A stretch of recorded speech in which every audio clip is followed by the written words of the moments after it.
आप सबका धन्यवाद हमारे साथ जुड़ने के लिए। आज हमारे साथ डॉक्टर मृदुल साहनी हैं, जो हमारे साथ केस टेकिंग पे चर्चा करेंगे। हम सब जानते ही हैं साहनी सर को। साहनी सर अ, बिहार पटना से हैं, उनका बड़ा एस्टैब्लिश्ड वो है, पीएचडी हैं, पढ़ाते थे, प्रोफेसर, प्रिंसिपल थे। और हमारे साथ आईएफपीएच पे एक बड़े स्ट्रॉन्ग पिलर हैं। इनके वजह से इस मंच में काफ़ी बड़े-बड़े दिग्गज लोग होम्योपैथी में आके हमारे साथ इस मंच पे चर्चा कर चुके हैं। तो साहनी सर, आपका बहुत धन्यवाद है कि आपने इस लास्ट मिनट में हमारे साथ आज का डे हमारा आपने सेव कराया सर, तो आपको उसके लिए बहुत-बहुत धन्यवाद। एंड सर, अब आपके ओवर टू यू सर। आप नमस्कार। और आपने मुझे आज कहा कि कुछ बोला जाए केस टेकिंग पर। ये एक अच्छा विषय है। केस टेकिंग जो है तो हम लोग अक्सर इसके संबंध में बहुत सारी भ्रांतियां हैं, लेकिन केस टेकिंग इतना बड़ा सब्जेक्ट है कि इसको हम लोग किसी एक छोटे से लेक्चर में नहीं कर सकते। और मैं समरी के रूप में नहीं, मैं एक छोटे छोटे रूप में भी मैं इसको पढ़ाने का कोशिश करता हूँ। देखिए, केस टेकिंग से में एक सबसे बड़ी बात होती है कि हम लोग रोगी से लक्षण को लेना है, यानी कि केस टेकिंग एक पुल का काम करता है, ब्रिज का काम करता है। यानी जो कि रोगी और डॉक्टर के बीच में जो रिलेशनशिप बनता है, उसका बेस जो है सो केस टेकिंग है। केस टेकिंग कुछ नहीं है। हम लोग एक रोगी जो डॉक्टर के पास में आता है तो उसके लिए एक लिंक का जरूरत होता है, और इसके संबंध में एक वह लिंक जो है तो बहुत ही भावनाओं पर आधारित होता है। उसमें बुद्धि और भावना दोनों बहुत बड़ा इसका रोल होता है। तो मैं आज के इस टॉपिक के लिए, क्योंकि ये सब्जेक्ट लंबा है, मैंने सोचा कि केस टेकिंग पर आपको किस विषय पर मैं ले चलूं। तो केस टेकिंग का जो अल्टीमेट अप्रोच होता है, अल्टीमेट, हम लोग एक रिकॉर्ड तैयार करते हैं, केस हिस्ट्री तैयार करते हैं, और उस केस हिस्ट्री को हम लोग अपने उसी पर केस हिस्ट्री, जैसे पेशेंट से पूछने के बाद में सारी बातों को जो आपने रिकॉर्ड किया, उसे आप अपने रजिस्टर में रखते हैं, अपने मोबाइल में रखते हैं, या अपने डेस्कटॉप पर रखते हैं, कहीं भी रखते हैं, लेकिन वो रिकॉर्ड रखना जरूरी होता है। रिकॉर्ड रखना बहुत इंपॉर्टेंट आज के समय में इसलिए भी है कि बिना रिकॉर्ड के आप केस को फॉलो अप नहीं कर सकते। आप आज पेशेंट से कुछ पूछ लिए, पूछने के बाद में उस पर आपने अध्ययन किया, दवा चुना, लेकिन जब आपको सेकंड प्रिस्क्रिप्शन के लिए बार बार जब पेशेंट आते हैं तो कुछ समय के बाद में हम लोग बहुत सारी बातें, जो प्रारंभिक बातें हैं, वो भूल जाते हैं, है ना। और फिर हमारा जो सब्सिक्वेंट प्रिस्क्राइबिंग होता है वह अफेक्टेड हो जाता है, प्रभावित हो जाता है। इसके लिए जरूरी होता है कि हम लोग उसका प्रॉपर रिकॉर्ड कीपिंग करें, प्रॉपर रिकॉर्ड का मेंटेन करें। और इस बात पर डॉक्टर हनीमैन ने भी बड़ा अहम मुद्दा दिया और बात कही। और दूसरी बात है कि आज के वर्तमान समय में क्लिनिकल एस्टैब्लिशमेंट एक्ट के अंदर में यह आवश्यक है कि हर एक डॉक्टर जिस रोगी को देखता है उसका एक रजिस्ट्रेशन करे, रजिस्ट्रेशन करके उसके डिटेल्ड केस हिस्ट्री को अपने पास में रखे। अधिकांश डॉक्टरों की आदत यह होती है कि वह अपने लेटर हेड पर ही पुर्जा लिख दिया करते हैं और वही उनका केस टेकिंग होता है। ये सरासर गलत है, क्योंकि जब तक आप उस पर तो आप एक एब्स्ट्रैक्ट, एक निचोड़ के रूप में आपने जो दवा चयन किया उसको देने का निर्देश के साथ में उसको देते हैं और एक लाइन में डायग्नोसिस की बात कर देते हैं, तो ये रिकॉर्ड जो है सो इस रिकॉर्ड की मान्यता नहीं होती है। रिकॉर्ड वो होता है जिसके अंदर में पेशेंट का पूरा हिस्ट्री अवेलेबल है। तो मैं केस टेकिंग पर और विशेष चर्चा नहीं करके मैं आज रिकॉर्ड कीपिंग के ऊपर में चर्चा करना चाहूंगा, क्योंकि यह सब्जेक्ट जो है सब बहुत ही नेग्लेक्टेड है। लोग रिकॉर्ड कीपिंग पर ध्यान देते नहीं है, और नहीं देने के कारण समस्या बहुत बड़ी बाद में भी अपने प्रैक्टिस में भी महसूस करते हैं और ऐसे भी महसूस वो करते हैं। तो आज का विषय मैंने चुना है record keeping of case history. आप रिकॉर्ड कीपिंग एक अलग विषय नहीं है। आप रोगी से पूछ रहे होते हो और पूछने के साथ साथ में उसकी बातों को अपने कलम के माध्यम से लिखते हैं। यानी कि केस टेकिंग करते समय में दो बात होती है, आप रोगी पर भी ध्यान रखते हो और उसकी बातों को एक रिकॉर्ड करने का भी काम करते हो। ये रिकॉर्ड कीपिंग कैसे किया जाए, मैं इस पर थोड़ा सा विशेष चर्चा के रूप में करना चाहूंगा। संदीप जी, मेरे पीपीटी आपको दिखाई पड़ रहे हैं? हाँ जी सर, क्लियरली दिखाई दे रहा है सर। क्लियर है, ठीक है। हाँ जी। तो मैं आगे चलता हूं और आज का विषय है हमारा record keeping of case history. साथियों, एक सायस्टिटस का एक कमेंट है, वर्बा वोलेंट स्क्रिप्टा मैनिन, वर्बा वोलेंट स्क्रिप्टा मैनिन। इसका मतलब क्या होता है, जो मुंह से जो आवाज निकलता है वो उड़ जाता है ना, रहता नहीं है आपके, और लेकिन जो आप लिख करके रखते हो रिकॉर्ड, वह आपको हमेशा याद रहता है। सपोज किसी पेशेंट को आपने देखा और देखने के बाद में उसके पास्ट हिस्ट्री में कुछ नोट किया था, जैसे उसका ये फैमिली हिस्ट्री में नोट किया था, मेंटल स्टेटस में, लेकिन जब पेशेंट आपके पास में 5 महीना 6 महीना इलाज करने के बाद में आता है तो उस समय में बहुत सारी बातें दिमाग से उड़ जाती है। अब बार बार पेशेंट से एक ही बात पूछिएगा तो पेशेंट को भी अच्छा नहीं लगेगा, लेकिन जब आपके पास में पास्ट हिस्ट्री रिकॉर्डेड है, इसलिए कहा गया वर्बा वोलेंट स्क्रिप्टा मैनिन, यानी कि जो बोले हुए आवाज होते हैं, शब्द हैं, वो तो उड़ जाते हैं, खत्म हो जाते हैं, लेकिन लिखा हुआ चीज जो है सो हमेशा याद रहता है। इस कॉपलेट को याद रखिए, वर्बा वोलेंट स्क्रिप्टा मैनिन, ये हम लोगों के लिए बहुत और डॉक्टर हेनीमन ने भी रिकॉर्ड कीपिंग के विषय में बहुत बड़ी बात कही कि जब तक आप डॉक्यूमेंट नहीं तैयार करोगे तो वह आपका केस टेकिंग जो है तो कंप्लीट नहीं होता है। और एक हमारे प्रोफेशनल प्रैक्टिस के लिए, अच्छे गुड प्रोफेशनल प्रैक्टिस के लिए और हेल्थ केयर के लिए भी ये आवश्यक है कि हम लोगों को अपना एक रिकॉर्ड को मेंटेन करके रखें, रिकॉर्ड कीपिंग हम लोग निश्चित रूप से रखें। तो आज हम लोग आइए आज उस पर आगे बढ़ते हैं, इस छोटे से इंट्रोडक्शन के बाद में साथ में कि वर्बा वोलेंट स्क्रिप्टा मैनिन, यानी कि स्पोकन वर्ड फ्लाई अवे, है ना, एंड रिटन वर्ड्स रिमेन, बोली हुई आवाज उड़ जाते हैं, दिमाग से खत्म हो जाते हैं, क्योंकि बहुत सारी चीजें जब आप आपस में बात करते होते हो तो, या आप देख लीजिए ना, कोई आप फिल्म में बैठे हुए हैं, देख रहे हो पूरा फिल्म तो कितनी बातें हैं उस स्टोरी की याद रहता है, उस फिल्म का सारी बातें नहीं रहता, उसका खाली निचोड़ याद रहता है। तो निचोड़ से तो काम नहीं है, क्योंकि हमको जब टोटलिटी ऑफ सिम्टम्स फ्रेम करना है तो हमें डिटेल से इंफॉर्मेशन चाहिए, और डिटेल इंफॉर्मेशन को हमेशा आपके साथ में बना रहे, ये बहुत ही जरूरी है। इसीलिए हम लोग रिटन स्टेटमेंट को नोट किया करते हैं। रिकॉर्ड कीपिंग क्या है? रिकॉर्ड कीपिंग एक प्रोफेशनल रिक्वायरमेंट है ना, सभी मेडिकल प्रैक्टिस, ये नहीं कि आप क्या होम्योपैथी में, सभी को ये जरूरी है, जिसमें कि स्पेसिफिक आपके स्किल्स, आप अपने रिकॉर्ड में आपने क्या उसमें दवा गलत दिया या सही दिया, ये सारी बातें तो होनी चाहिए ना। आपको ऐसा जरूरी, ऐसा तो हम नहीं है कि हम सभी दवा मेरे सही हो जाएंगे, तो गलत दिया तो उसको कैसे सुधारेंगे, एंटीडोट करने की बात आती है, कम्प्लीमेंट्री करने की बात आती है, आपको फॉलोवेल की बात आती है। तो ये सारी चीजों को करने के लिए आपको ये है। और उसके बाद में दूसरा है कि आज के समय में एक बहुत बड़ा है कि डॉक्टर के ऊपर में केस चल रहा है, माने लीगल लिया जाता है कि आपको एलिगेशन, आरोप लगाया जाता है कि डॉक्टर ने सही दवा नहीं दिया था, है ना, सही दवा दिया नहीं था, और आपके ऊपर में तो आपको कोर्ट में घसीट करके लिया जाता है।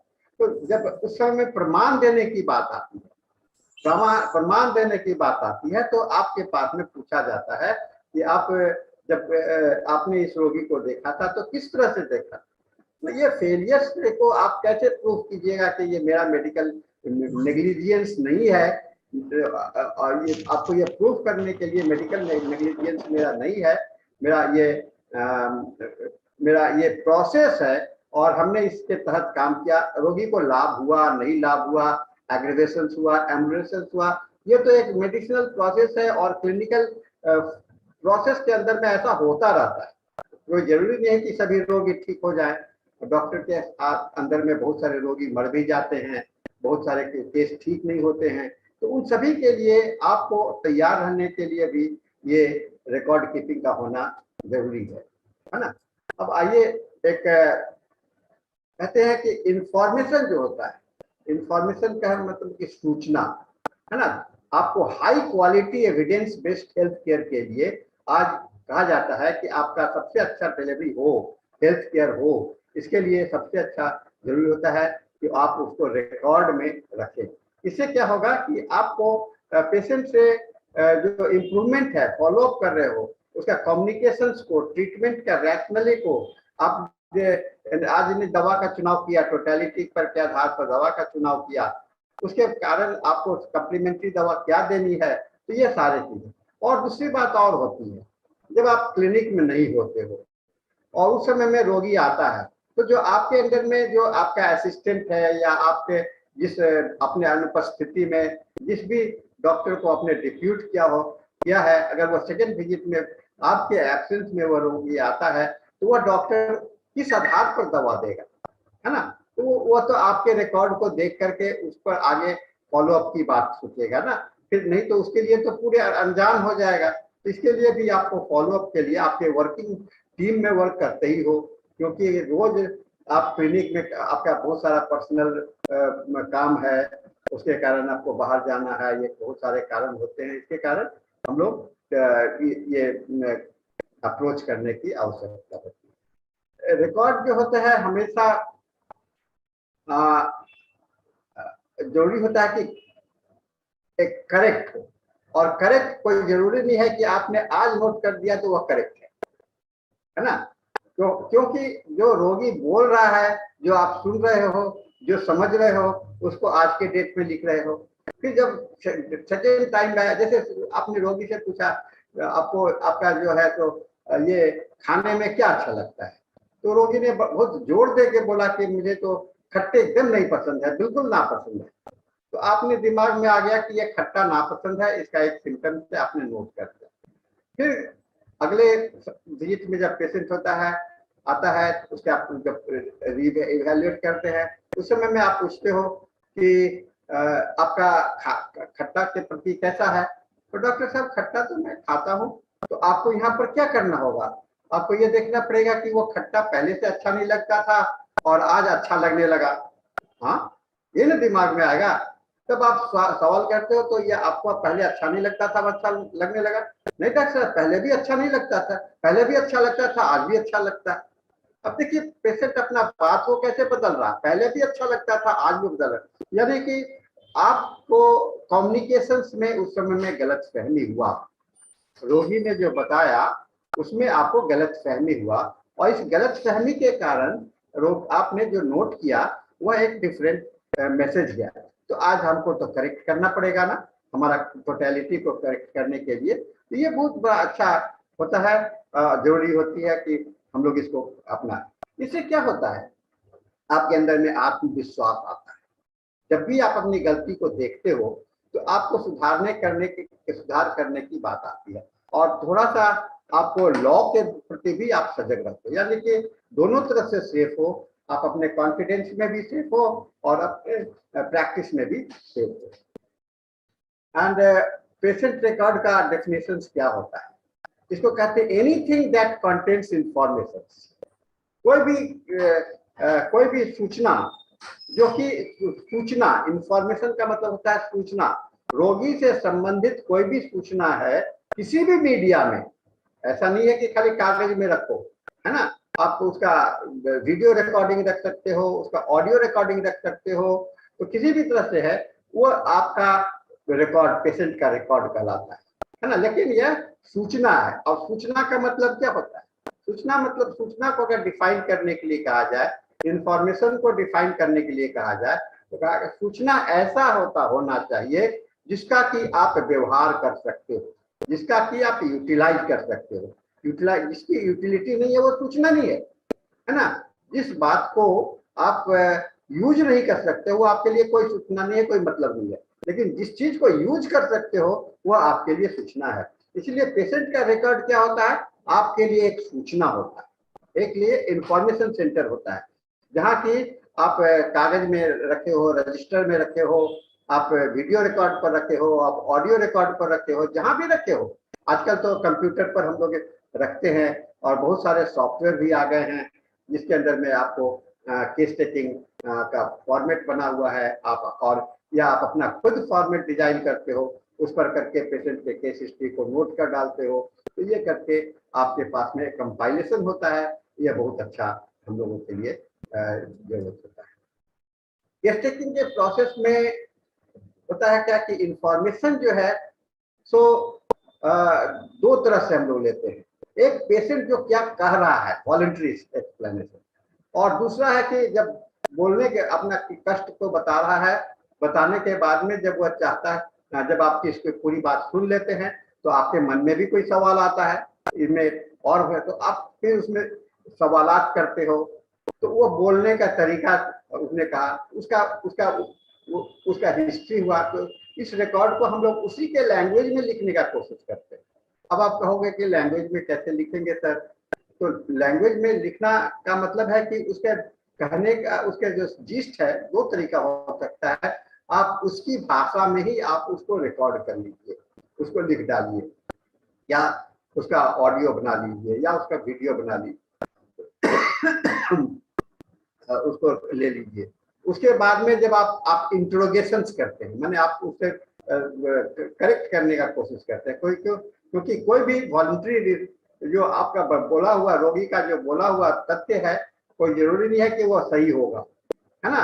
हो सकता है कि जो आपने सवाल किया था उसको वह समझा, दूसरा तरह से समझा, तो आपको क्लैरिफाई करने के लिए आपको इसके इंट्रोगेशन, तो दो बात होती है, voluntary narration and interrogatory narration.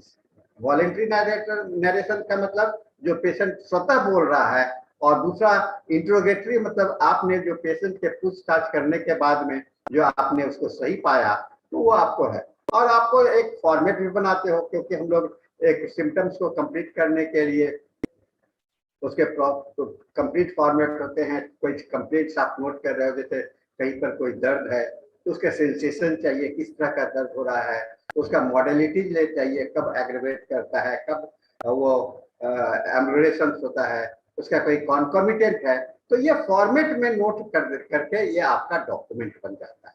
इसलिए बहुत ही इम्पोर्टेंट इशू है आपका यह केस टेकिंग।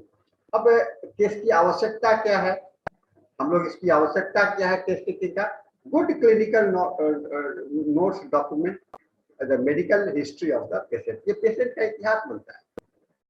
आप जाइएगा बड़े हॉस्पिटल में, तो वहां पर आपको डिस्चार्ज समरी मिलता है। डिस्चार्ज समरी में हॉस्पिटल के रिकॉर्ड के अंदर में सारी बातों का एक जिस्ट होता है। ये आपका जो मेडिकल हिस्ट्री है, और हर एक हॉस्पिटल आजकल देखते होंगे, जहाँ भी हेल्थ केयर सिस्टम है, बड़े हॉस्पिटल, छोटे हॉस्पिटल, सब अपने पेशेंट के लिए एक डॉक्यूमेंट बनाते हैं, उसको रखते हैं, क्योंकि हॉस्पिटल मैनेजमेंट में भी पेशेंट के रिकॉर्ड्स को रखने होते हैं। और क्लिनिकल मैनेजमेंट में क्लिनिकल एस्टेब्लिशमेंट एक्ट के तहत भी आपको पेशेंट के रिकॉर्ड हैं रखना जरूरी है, नहीं तो आपका क्लिनिकल एस्टेब्लिशमेंट एक्ट से आपका नाम को डिलीट कर दिया जाएगा, हटा दिया जाएगा। उसे इस रिकॉर्ड के अंदर में क्या होता है, आपने पेशेंट से जो सूचना लिया वो लिया, आपने जो पेशेंट का क्लिनिकल एनालिसिस किया, आपने आकलन किया कि इसके लिए आपने जैसे रिपोर्टराइज करने के लिए आपने सिम्टम्स को, कौन कौन सा सिम्टम्स को यूज किया, उसको लिया, और उसके आधार पर आपने कौन सी दवा को सिलेक्ट किया और किन दवाओं के बीच में किया। 4-5 दवा के अंदर में आकर के आपने एक दवा का सिलेक्ट किया, तो ये सारा रेफरेंस आपका उसमें रिकॉर्डेड होता है। जैसे कि आज आपने दवा दिया, तो उसमें से अगले समय में कौन सी दवा दी जाएगी। ये क्लैरिटी, स्पष्टता, एनालिसिस, इवैल्यूएशन का ये प्रोसेस है, और ये जो है सो मेडिकल डिसीजन के लिए बहुत इंपॉर्टेंट होता है। आप जो दवा का निर्णय, दवा चुनते हैं, वह आपका निर्णय होता है, और इस निर्णय को जानने के लिए, करने के लिए आपको यह आवश्यक है कि आप केस के लिए रिकॉर्ड को रखें। दूसरा चीज है कि कंटिन्यूटी। जब भी पेशेंट आएगा तो उसको अपडेट करना, अपग्रेड करना, चेंज करना, ये सारे प्रोसेस आपको रिकॉर्ड में इन्वॉल्व होते हैं। इसलिए कहा जाता है कि ये एक्यूरेट हो, और इसको सही, इसके लिए ईमानदारी जरूरी होती है। आपका उस समय में जब रिकॉर्ड कर रहे होते हैं, उस समय की अवस्था आपके लिए बहुत महत्वपूर्ण होता है। अब बहुत तरह के टेस्ट रिकॉर्ड होते हैं। एक राइटिंग होता है, यानी कि हम लोग अपने क्लिनिक में एक रजिस्टर रखते हैं और रजिस्टर के माध्यम से हम लोग पे लिखते हैं, या नहीं तो केस टेकिंग फॉर्मेट बना लेते हैं और हर एक पेशेंट के लिए केस फॉर्मेट करते हैं। दूसरा है ऑडियो रिकॉर्डिंग। आजकल बहुत जगह पर जैसे बहुत व्यस्तता है आपको लिखने में, और इससे समय की बचत भी होती है। और तीसरा है वीडियो रिकॉर्डिंग, और चौथा होता है क्लाउड रिकॉर्डिंग। क्लाउड रिकॉर्डिंग का मतलब है कि आप गूगल पे या किसी अपने नेटवर्क पर आप अपने पेशेंट के हिस्ट्री को रख सकते हैं, जो कि आपका अपना है, आपका डॉक्यूमेंट का काम करता है, आपको कागज पत्र रखने का जरूरत नहीं होता है। तो ये 4 तरह के केस रिकॉर्ड हम लोग के पास में उपलब्ध है, written document, audio document, video document and cloud documents. आइए, ये राइटिंग प्रोसेस क्या है? राइटिंग प्रोसेस माने जो लिखते हैं, कैसे लिखते हैं? पहले तो आप सुनते हो, है ना, उसके बाद में उसमें देखते हो और लिखते हो। ये तीनों एक साथ में है, इसलिए कहते हैं ये चीज मीटिंग पॉइंट, सुनना, देखना और लिखना, है ना। यानी कि आपका दिमाग भी चल रहा है, आपके बातों भी चल रहे हैं और आपके हाथ भी चल रहे हैं, इसीलिए इसको कहते हैं मीटिंग पॉइंट। आप जब टेस्ट टेकिंग करते हो तो आपके तो सामने में कागज कलम तो रहता है, और कागज कलम के माध्यम से आप उसको नोट करते जाओगे, सुनते जाते हो, लिखते जाओगे। अगर सुनते जाओगे, नहीं लिखते हो जाओगे तो बहुत सारी चीजों को मिस कर, इसलिए साइमल्टेनियस एक साथ में चलता है ये प्रोसेस, इसलिए इसको हम लोग कहते हैं ये मीटिंग पॉइंट है। और ये जो रिटन टेस्ट टेकिंग है, राइटिंग रिकॉर्ड होता है, ये ट्रेडिशनल मेथड है, सभी को लेते हैं। आप हमारे क्लिनिक में भी आइएगा, हमारे पिताजी के समय का जो रिकॉर्ड्स है वो आपको दिखलाई पड़ेगा, और रिकॉर्डेड कैसे उन्होंने लिखा था, बहुत पुराने रिकॉर्ड्स को आप देख लेंगे। दूसरा है पेशेंट ने बहुत सारी बातों को अपने डिटेल्स में बताया, उसको आप लिखते हैं। और एक चीज लेकिन होता है कि जब रोगी को बहुत अटेंटिव होना पड़ता है, ध्यान से सुनना पड़ता है, और उसी साथ में लिखना पड़ता है। ध्यान से सुनना और ध्यान से लिखना, यानी कि ध्यान का 2 बंटवारा होता है, सुनना और लिखना, listening and writing. Listening and writing बहुत इंपॉर्टेंट पहना है। और एक चीज और होता है, अब आप पेशेंट के हर एक लाइन टू लाइन तो लिखेंगे, ऐसा तो संभव नहीं होगा। अगर लिखने लगिएगा तो बहुत सारे पेशेंट को रुकना पड़ेगा, आप उसको एक एक तोड़ के बोलना। इससे क्या होगा, अगर तोड़ के बोलेगा तो बहुत सारी बातें बताना भूल जाइएगा और आप पूछना भी भूल जाइएगा। इसीलिए हम लोग जो डॉक्यूमेंट बनाते हैं उसमें हम लोग कीवर्ड बना लेते हैं।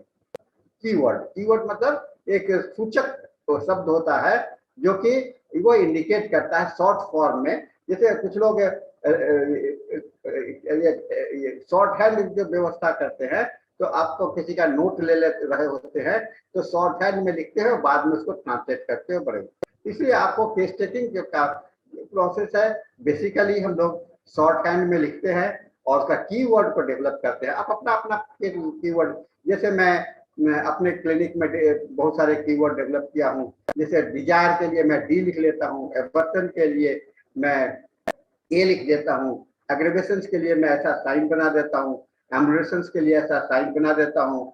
अब पेशेंट कहता है मुझे खाने के बाद अच्छा लगता है, तो मैं एक शॉर्ट वर्ड बना दिया BA मतलब better after eating, BE better before eating. तो ऐसा करके आप अपना एब्रिविएटेड वर्ड बनाइएगा, तो आपके पास में समय का भी बचत होगा, आपका ध्यान भी विकर्षण नहीं होगा, आप डेविएटेड नहीं होंगे, और आप इसको नोट करते चले जाएंगे। नेक्स्ट होता है, हर एक पॉइंट पर जब लिख रहे होते हो तो कुछ कुछ जगह छोड़ दिया है ना। जैसे आपने पेशेंट के एक बात को चर्चा किया, चर्चा करने के बाद में पेशेंट का दिमाग कहीं जंप करके दूसरे बात पर आया, तो वहां पर जगह छोड़ करके चलिए, है ना। जगह छोड़ के चलेंगे तो क्या होगा कि बाद में चल करके उसको फिलअप करता है, इंट्रोगेशन बने। पेशेंट का नरेशन के बाद में आपके इंट्रोगेशन के साथ में उसको मैच करने के लिए, और एक ही जगह रहे। एक चीज को 10 जगह रखोगे तो आपको खोजने में दिक्कत होगी, लेकिन एक ही जगह रखने के लिए ये जरूरी होता है कि आप जो है स्पेस छोड़ करके चलना होगा। और ऐसे पेशेंट को आप उसी के धारा में बहने देंगे, क्योंकि पेशेंट अगर अपने भावनाओं के हिसाब से बोल रहा होता है तो वह है, लेकिन उसको अगर बीच में टोकेंगे तो दिक्कत हो जाएगा। इसलिए हम जगह छोड़ छोड़ करके लिखते हैं, ध्यान रखिए और जगह को छोड़ छोड़ करके लिखिए, ठीक है ना। जैसे पेशेंट कहता है, doctor I have pain in my abdomen which keeps burning whole day and whenever I eat it get more। अब पेशेंट देखिए पेशेंट बता रहा है, जब डॉक्टर साहब मेरे पेट में दर्द होता है जो कि बर्निंग टाइप का होता है, और जब मैं खाने का कोशिश करता हूं तो मेरे पेट के दर्द बढ़ जाते हैं, उसके बाद मेरे पेट में बहुत सारे गैस बनते हैं और गैस जो है सो बन करके खाने के बाद में गैस बन जाते हैं।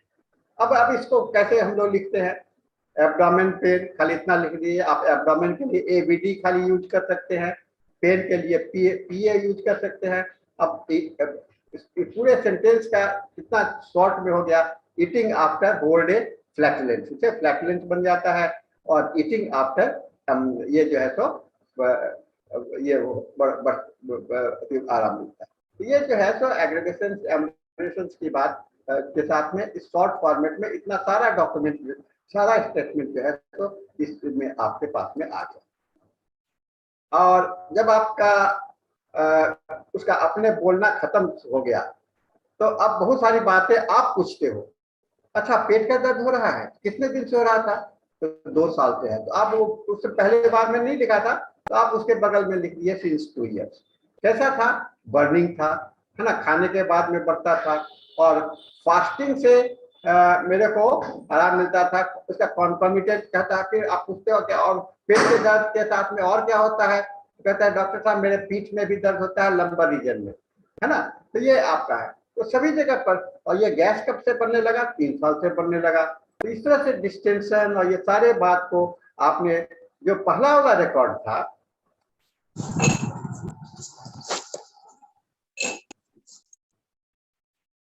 इसमें देखिए इस स्टेटमेंट में और इस स्टेटमेंट में वो एक ही स्टेटमेंट है, लेकिन क्योंकि हमने जगह छोड़ करके लिखा था तो अब ये स्टेटमेंट देखिए कितना बड़ा हो गया। तो ये एक प्रोसेस हम लोग का लिखने के लिए मैं थोड़ा सा गाइडलाइंस दे रहा हूँ, लेकिन सभी कोई अपने अपने दिमाग से और अपने अपने सहूलियत के हिसाब से कीजिए, है ना, क्योंकि अपने मेरे बताए हुए रास्ते पर उतना ही यूज कीजिए जितना कि आप उसको अप्लाई कर सकते हैं। ओके, अब आते हैं हम लोग, राइटिंग प्रोसेस क्यों यूजफुल है। Clarity in the physicians mind, आपके दिमाग में स्पष्टता रहता है, आपको बहुत सारे सवाल पूछने के लिए आपके मन में सवालात पैदा होता है, और जरूरी रहता है केस टेकिंग के समय में आपके दिमाग में अगर सवाल नहीं उत्पन्न हुए इसका मतलब कि आपने केस टेकिंग प्रोसेस में पूरा नहीं हुआ, और सभी इंफॉर्मेशन को एक ऑर्गेनाइज फॉर्म में रखते हैं। तो ये बहुत ही यूजफुल प्रोसेस है राइटिंग प्रोसेस। लेकिन इसके साथ में कुछ सीमाएं हैं, लिखने के पद्धति में कुछ सीमाएं हैं। पहला क्या है कि एक आपके सुनने का जो लिंक है वह शायद कभी कभी अधूरा रह जाता है, और कुछ सूटेबल वर्ड्स भी हमको नहीं मिल पाते हैं।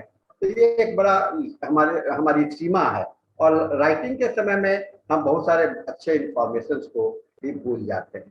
तो ये लिखने का मैं लाभ हानि की बात कर रहा हूँ, तो लाभ भी है और कुछ लिमिटेशंस भी है, जिस लिमिटेशंस को हम लोग समय के साथ में सुधार सकते हैं, समय के साथ में इसको एक्सपीरियंस के साथ में इसको अपडेट कर सकते हैं। और दूसरा तरीका होता है ऑडियो रिकॉर्डिंग। अब आज के ऑडियो सिस्टम का जो डेवलपमेंट है जवान या बहुत सारे डॉक्टर अपने क्लिनिक में अपने मोबाइल पेपर में कर लेते हैं, और इसे आप फ्री हो, आपको लिखने का काम बंद, आप खाली आप पेशेंट से बातचीत कर रहे हो, डायलॉग हो रहा है, बात हो रही है, वो सारी चीज ऑटोमेटिकली रिकॉर्डेड हो जाता है, और आप बहुत ध्यान पूर्वक उसको देख सकते हो। ये बड़ा इंपॉर्टेंट है कि ध्यान के देख रहे हो और आपके पास कोई प्रॉब्लम भी नहीं आ रहा है, आप कुछ छूट भी नहीं रहा है, क्योंकि हर एक शब्द वहां पर रिकॉर्डिंग हो रहा है ना, हर एक शब्द वहां पर रिकॉर्डिंग हो जा रहा है। ये एक अच्छा ये ऑडियो रिकॉर्डिंग एक सिस्टम हम लोग का है। इसके बेनिफिट क्या है, हर एक वर्ड बाय वर्ड रिकॉर्डेड हो रहा है ना, और माइंड जो है तो टेंशन फ्री है कि आपको हो रहा है ऐसा बात। मेरी बहुत सारे पेशेंट को जब पता चलता है या मैं आपकी बातें रिकॉर्ड की जा रही है, तो बहुत सारी अपनी जो समस्याएं हैं वो बताने से परहेज करता है, क्योंकि कहता है कि मैं बोलूंगा तो ये स्टेटमेंट बन जाएगा, और उसे नहीं बताता है, वो डिस्क्लोज नहीं करता है। समझ गया ना? क्योंकि पेशेंट का जब आप रिकॉर्डिंग कर रहे होते हैं तो यह आपका पेशेंट का राइट है कि आपको उसे बता दिया जाए कि आप उसकी आवाज को कैद कर रहे हो, रिकॉर्ड कर रहे हो, है ना, रिकॉर्ड कर रहे हो। तो इसको हम लोग को ध्यान में, ये एक है लिमिटेशन।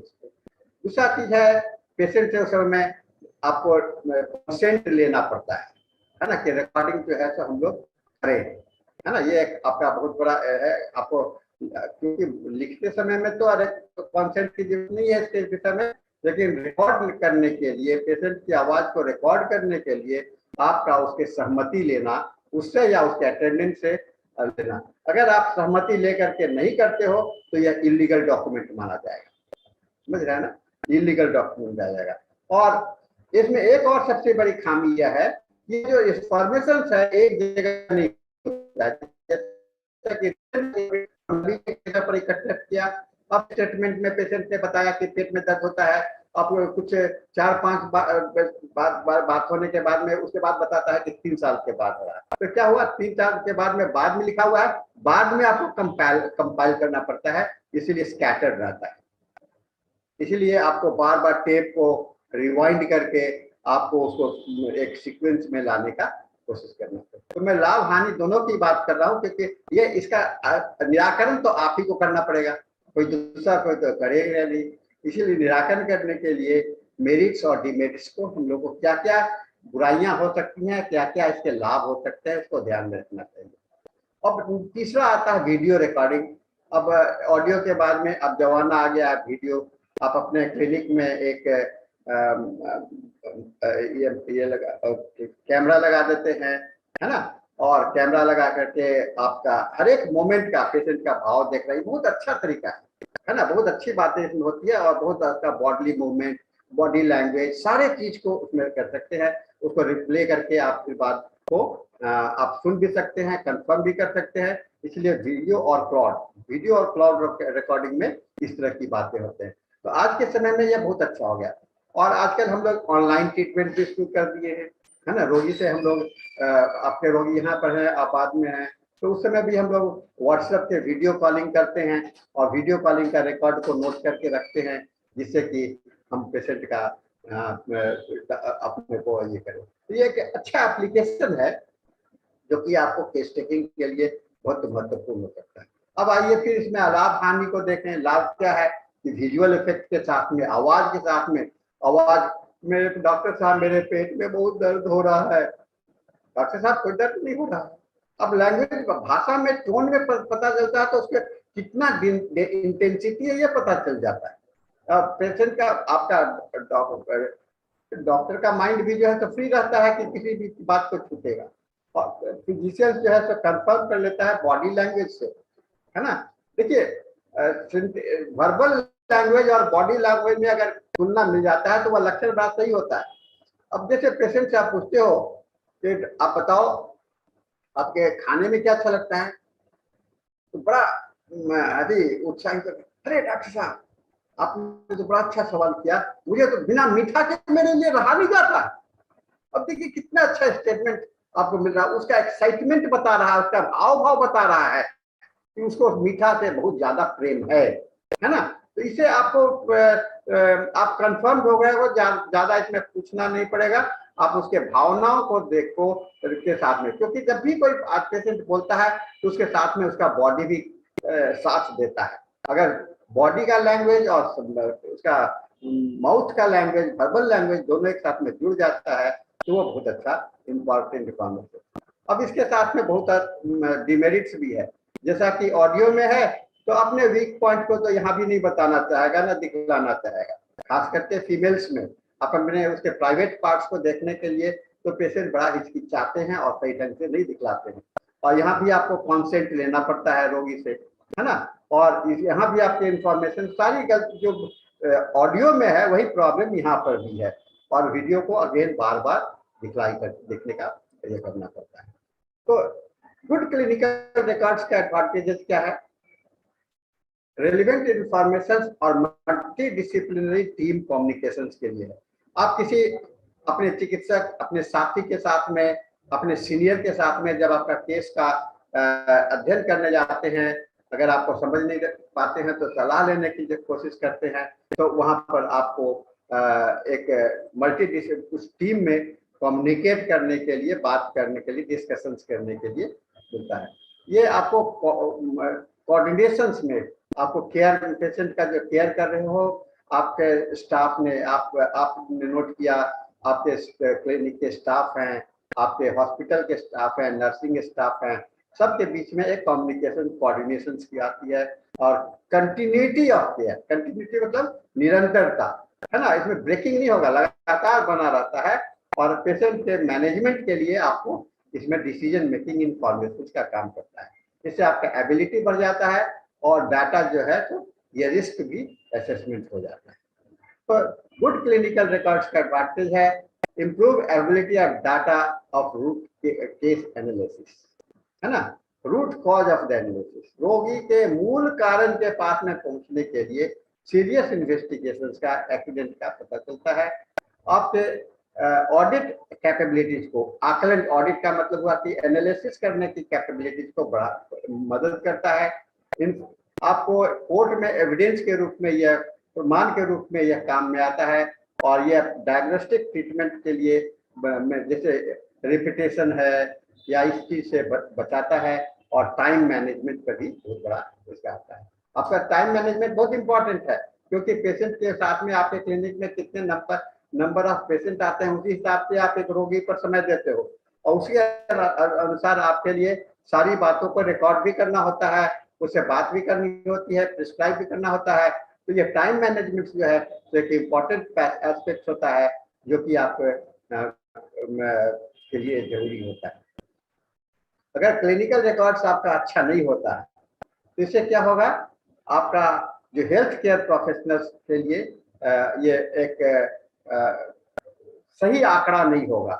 आप कभी भी सही निर्णय ले सकते हो, और आपका मेडिको लीगल रिस्क जो है तो बढ़ जाता है ना। और इससे क्या होता है कि आप बार बार, जैसे पेशेंट से आपने जांच करने के लिए आज लिखा कि इसका जांच करा के ले आओ, अब एक ही जांच को बार बार क्यों करा रहे हो? पेशेंट के पर भी लोड बढ़ रहा है और आप भी अपने दिमाग को कंफ्यूज कर रहे हो, ठीक है ना। और इसके लिए फिर फॉलोअप में भी आपको सुविधा होता है। इससे क्या होता है कि पेशेंट का केयर जो है सो बड़ा अस्त व्यस्त हो जाता है, इसे बहुत बड़ी दुर्घटना हो सकती है। Systematic case record is quite rarity in private medical practice.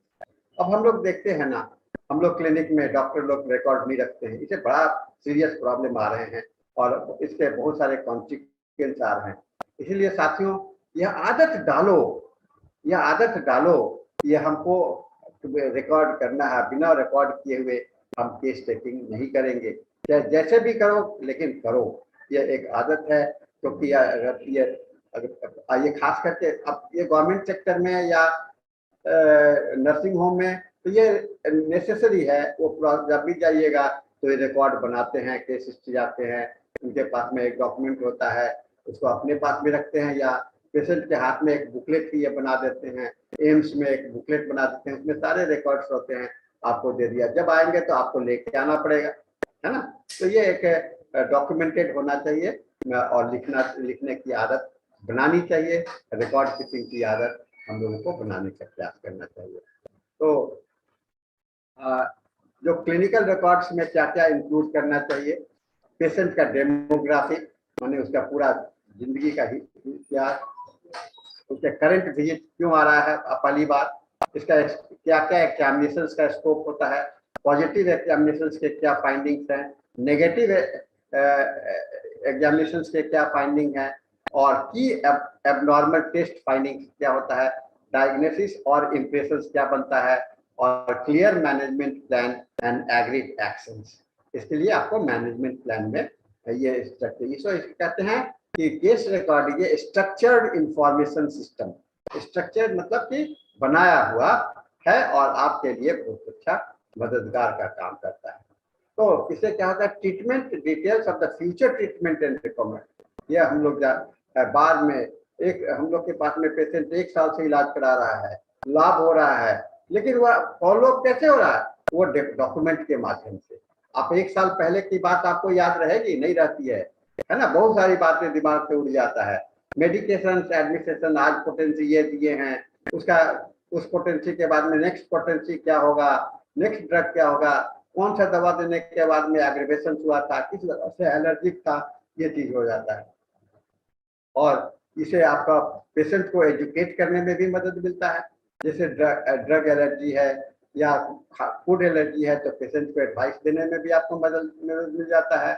इसे आपको पेशेंट के स्टेटस को मदद करता है और डॉक्यूमेंटेशन, फैमिली हिस्ट्री, इस सारी चीज को इसी आपको। और एक है कि आपको पेशेंट को कब फॉलोअप के लिए डेट कब देना है, ये भी हम लोगों को ये जरूरी है। तो इसके रिकॉर्ड कीपिंग के एडवांटेज क्या है? Proper assessment of the case का प्रॉपर कर सकते हैं, selection of the second prescription, and तीसरा है follow up of the case. 3 बहुत इंपॉर्टेंट है। प्रॉपर यानी कि सही तरीका से एक क्लियर पिक्चर बनाते हुए, दूसरा सेकेंड फॉलोअप के लिए, सेकेंड विजिट के लिए, और तीसरा आपको फॉलोअप करने के लिए भी यह केस बहुत मदद करता है। चौथा है judgement of the action of remedy. दवा का एक्शन कैसा हुआ उसको जजमेंट करने में मदद करता है। For proving the superiority of system. अब आपने केस ठीक किया और आपके पास में कोई रिकॉर्ड नहीं है तो आप कैसे दावा करेंगे कि आपने केस को ठीक किया?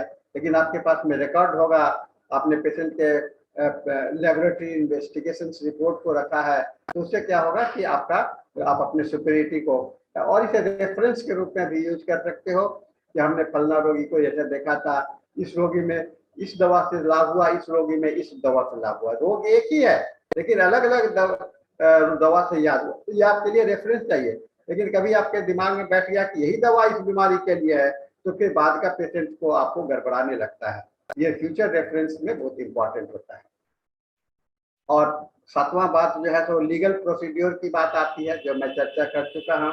आपको नए लक्षणों को लेने की आवश्यकता होती है ना। पेशेंट को दवा देने के बाद में कुछ न्यू सिम्टम्स आते हैं, ओल्ड सिम्टम्स अपीयर करते हैं, कुछ ओल्ड सिम्टम्स डिसअपीयर करते हैं, तो ये चीज होता है।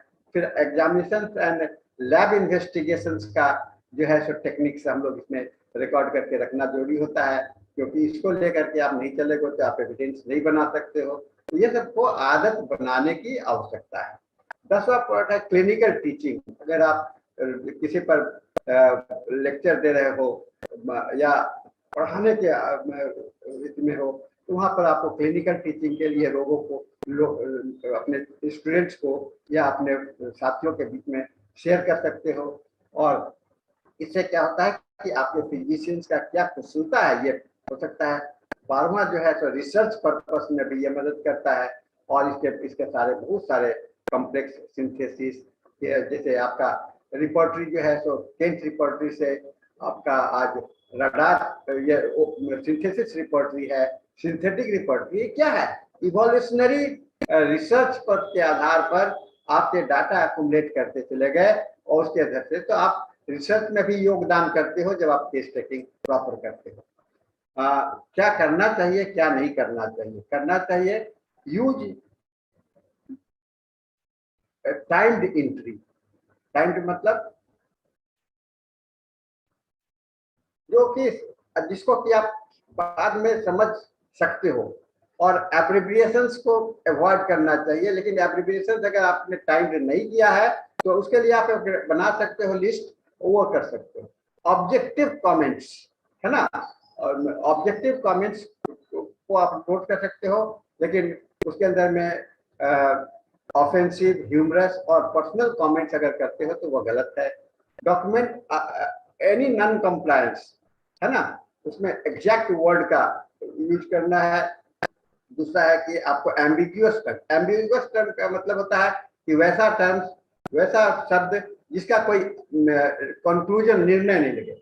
जैसे पेशेंट कहता है कि मुझे बहुत ज्यादा दर्द हो रहा है, बहुत का क्या लिमिट है? इतना भी कम, इतना भी बहुत है, इतना भी बहुत है, इतना भी बहुत है।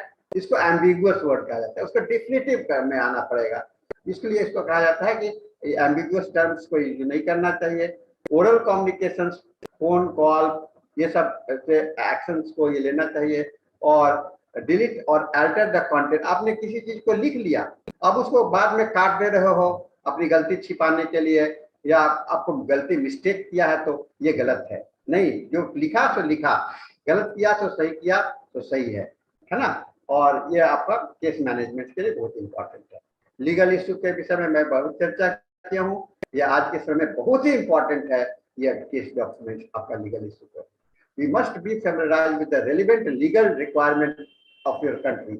अपने देश के जो कानून है हम लोग के क्लिनिक से, मेडिकल ट्रीटमेंट से ले, इसलिए accuracy and legibility clinical record ही बहुत इंपॉर्टेंट होता है। कॉन्फिडेंशियलिटी एंड डाटा बहुत प्रोटेक्शन बहुत इंपॉर्टेंट होता है। और पेशेंट को क्या, पेशेंट अगर कहेगा कि मुझे रिकॉर्ड दिखलाइए तो नहीं दिखलाएंगे, नहीं, आप ना नहीं बोल सकते हैं। ड्यूरिंग द ट्रीटमेंट आप नहीं दिखला सकते हैं, लेकिन बाद में जब वो आपके पास में जाने लगता है तो आपको पूरे डाटा को दिखलाने का, उसको देखने का अधिकार है। राइट ऑफ इंफॉर्मेशन से आपसे पूछ सकता है कि आपको ये जानकारी चाहिए। तो ये सब रेलिवेंट होना चाहिए, रिकॉर्ड होना चाहिए, और सारी बातों को ध्यान में रखना चाहिए। कॉन्फिडेंशियल एंड डाटा प्रोटेक्शन ये सबसे महत्वपूर्ण है, इसको हम लोग को ध्यान में रखना चाहिए। तो पेशेंट का असेसमेंट रिकॉर्ड करिए, राइट है, उसका अधिकार है ना। लेकिन यह तभी है अधिकार जबकि पेशेंट आपको कुछ इलाज छोड़ करके जा रहा है, यानी आप एक पेशेंट दूसरे डॉक्टर के पास में जा रहा है, तो यह पेशेंट का राइट होता है कि आप उसके रिकॉर्ड्स के कॉपी को फोटो कॉपी करके उसको पूरा ओरिजिनल मत दीजिए, फोटो कॉपी करके उसको दे दीजिए, जिससे कि वो दूसरे डॉक्टर के पास में उसको कि आपने कैसा चिकित्सा व्यवस्था किया था, ठीक है ना।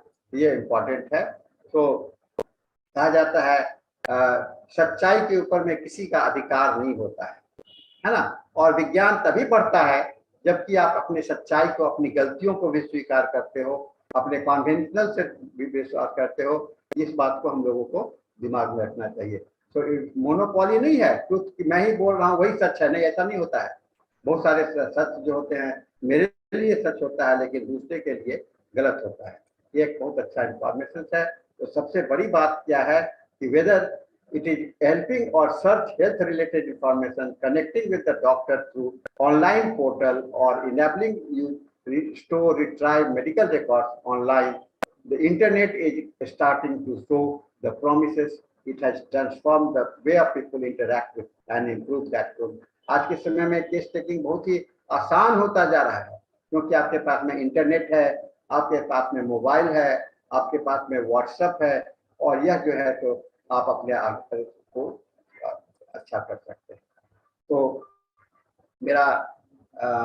मेरी बातें यहाँ पर समाप्त होती है, और अगर आपको कोई सवाल हो तो आप अभी मुझसे पुटअप कर सकते हैं, और ऐसे भी आप मुझसे मेरे ईमेल पर आप आ सकते हैं risdt@gmail.com, या मेरे व्हाट्सएप पर आप मैसेज कर सकते हैं 9431020622 पर भी आप कर सकते हैं।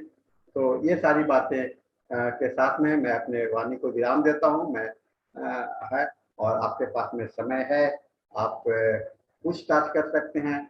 मुझे लगता है कि डॉक्टर अहमद हसन साहब ने हैंड रेज किया है। डॉक्टर अहमद हसन, आप मुझसे सवाल कीजिए, मुझे बहुत खुशी होगी, मैं आपके सवाल का जवाब दूंगा। मेरा एक क्वेश्चन है, मेडिको लीगल केस में कभी कभी जाएगा, कोर्ट में जाएगा, तो फिर वो पूछते हैं होम्योपैथ को व्हाट अधिकार है, तो उधर जाकर के, स्पेशली मेंटल केस में मैं इंचार्ज सब कभी कभी अवरत को कुछ मिसअंडरस्टैंडिंग है, हस्बैंड लाते हैं, हस्बैंड को अवरत को लाते हैं, फिर क्या होता है मेडिकल लीगल केस आ जाएगा, फिर पूछते हैं होम्योपैथ में साइकाट्रिक अभी आजकल है, कोई सब्जेक्ट में स्पेशलाइजेशन नहीं है, उसके बारे में आपका क्या ओपिनियन गया है? सर, आपने अच्छा सवाल किया। मेडिकल लीगल इम्पोर्टेंस जो बढ़ता चला जा रहा है, तो हमको आज के समय में जो है, अगर कोई डॉक्टर कोड ऑफ एथिक्स को नहीं जानता है तो वह डॉक्टर नहीं है। है ना, कोड ऑफ एथिक्स बहुत ही जरूरी होता है। तो आप जो भी करोगे कोड ऑफ एथिक्स में। और दूसरी बात होती है, डॉक्टर हैनीमैन ने भी कहा फर्स्ट ऑफ ऑल में, सबसे नहीं है कि केवल आप रोग का, उसको कहा कि एज इट इज टर्न, यानी कि जैसा कि आपकी, अगर आप कहते ढंग से करना है तो होम्योपैथी करना है, उसके साथ में कुछ और भी नहीं करना है। तो मेडिकल रिकॉर्ड्स का इम्पोर्टेंस ये होता है, आपके सवाल कोर्ट में खड़ा होता है कि आप होम्योपैथिक डॉक्टर हैं तो होम्योपैथी से अलग आपने क्या इलाज किया। अगर इलाज किया तभी आपके ऊपर नेग्लिजेंस आएगा। होम्योपैथिक विधान के हिसाब से, होम्योपैथिक प्रिंसिपल के हिसाब से आपने इलाज किया तो वह मेडिकल नेग्लिजेंस एक्ट में नहीं आएगा। इसलिए इस रिकॉर्ड का के द्वारा आप यह प्रूव कर सकते हो कि मैं अपने मेडिकल अपने विधान होम्योपैथिक के तरीके से किया। फिर दूसरी बात जो आपने मेंटल के विषय में कहा कि मानसिक रूप से, तो आपके पास में इस पे अधिकार है, क्योंकि आप होम्योपैथी के अंदर में एमडी साइकियाट्री केस भी आ गया है और इस पर आप कर सकते हो। ये बहुत अच्छा उदाहरण है और ऐसा नहीं है कि आप मेंटल केसेस का इलाज नहीं कर सकते हो, अधिकार है आपको। और ऐसा कहीं नहीं लिखा हुआ है कि आप मेंटल केसेस को नहीं देखोगे। कभी भी हम ऐसा केस प्रेजेंटेशन में, एक बार ऐसा हो गया तो प्रेजेंटेशन में मैं बताया एक केस को, नाम नहीं बताया, फिर भी पेशेंट कैसे भी समझ गया तो मैं प्रेजेंट करता है। तो ऐसा समझने के बाद इसके बाद में पेशेंट मुझे बोला था तो तुम प्रेजेंटेशन करते हैं हमारा सब कुछ केस, इसके लिए इसके बाद में मैं प्रेजेंटेशन नहीं करता, कोई पेशेंट का डॉक्यूमेंट्स नहीं देने के बाद कभी भी पेशेंट को आपका प्रैक्टिस में इसका इफेक्ट कभी कभी मिलता है। इसके लिए आपका जवाब क्या है? सर, मेरा जवाब है डॉक्टर हैनीमैन का motto, dare to be wise. Okay. Dare to be wise. You have to be wise. You have to accept your limitations and you have to accept your dimensions. So you be your dimensional. Dimensional होना बहुत जरूरी है और जब आप नहीं होगे तो नहीं हो सकता है। और अच्छा बुरा तो होता ही रहता है, वो नहीं है, उसके लिए कोई आपका कोई दोष नहीं है, गलत नहीं है, गलती करना अधिकार है। But how much if you have gone beyond your limit, अपने सीमा के अधिकार के बाहर गए हो, तब वह अधिकार। इसलिए अपने अधिकार को पहचानिए। आपका लीगल राइट्स क्या है, आप किस तरह के रोगी को देख सकते हो, आप कितना कोड ऑफ एथिक्स को फॉलो करते हो, कितना क्लिनिकल एस्टेब्लिशमेंट एक्ट को फॉलो करते हो। आज तो ये बहुत जरूरी है। तो क्लिनिकल एस्टेब्लिशमेंट एक्ट, आपका कोड ऑफ एथिक्स, ये सारे चीज के अंदर में आप करते हो तो डरने की कोई बात ही नहीं है। डॉक्टर हरिहरन जी का भी हाथ उठा है, मैं उनसे भी निवेदन करूंगा कि जल्दी, आप समय समाप्त हो रहा है तो 2 मिनट बचा है, तो हरिहरन साहब आप अपने सवाल कर लीजिए।